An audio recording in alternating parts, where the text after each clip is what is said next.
Good morning. Welcome to the Knee Jerk Devotional for December 16th, 2020.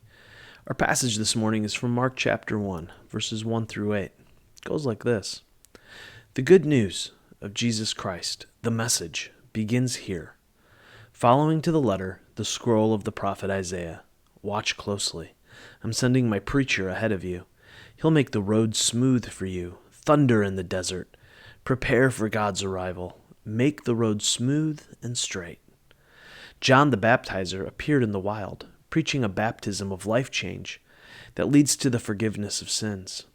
People thronged to him from Judea and Jerusalem, and they confessed their sins, were baptized by him in the Jordan River into a changed life.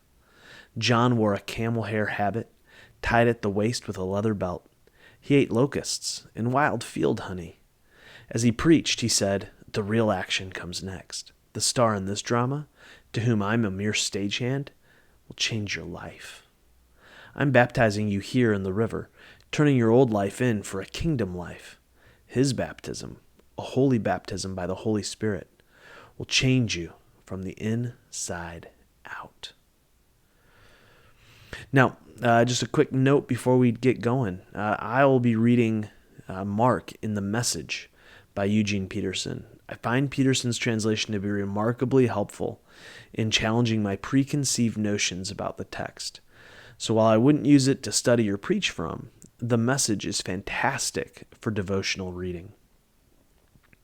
The kingdom life that is driven by the Holy Spirit will change you from the inside out. When we start following Jesus, we come face to face with the reality that our lives must be transformed. This transformation occurs as we embrace a deeper, fuller, more rich understanding of subversive gracious love. The subversive gracious love of Christ demands to be embodied in us. The Holy Spirit lives in us. The Holy Spirit that gave Christ power and perseverance is in every person who seeks to follow Christ. As a result, the follower of Christ is being renewed day by day. What is this renewal? It is a renewal of the image of God in us. The image of God has been tarnished by the sin sickness that infects every aspect of our being.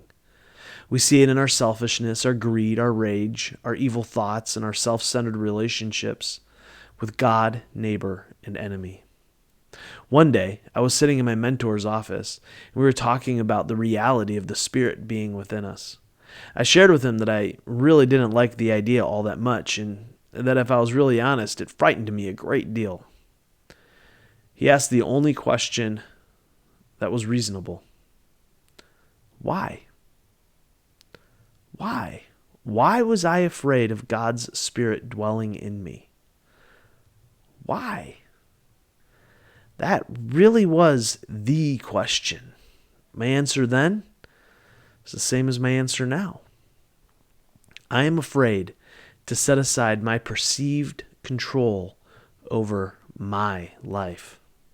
I like the idea that I am in control of everything. I like the idea that I can make my life work. I like the idea that I am the captain of my destiny.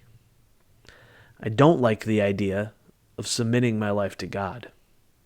I don't like the idea of giving up my control to God. I don't like the idea that someone else has power over me. You see, I'm sin sick.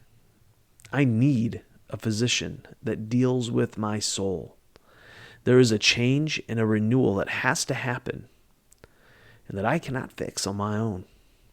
Thankfully, the Spirit of God is at work in me. The Holy Spirit that I'm afraid of is the same Holy Spirit that is breaking me of my fear, that is healing me of my sin sickness, and is making me well. Day by day, my old life is being exchanged for a kingdom life. It's slow, it's hard, it's painful at times, but it is worth it. Till tomorrow, love well, my friends.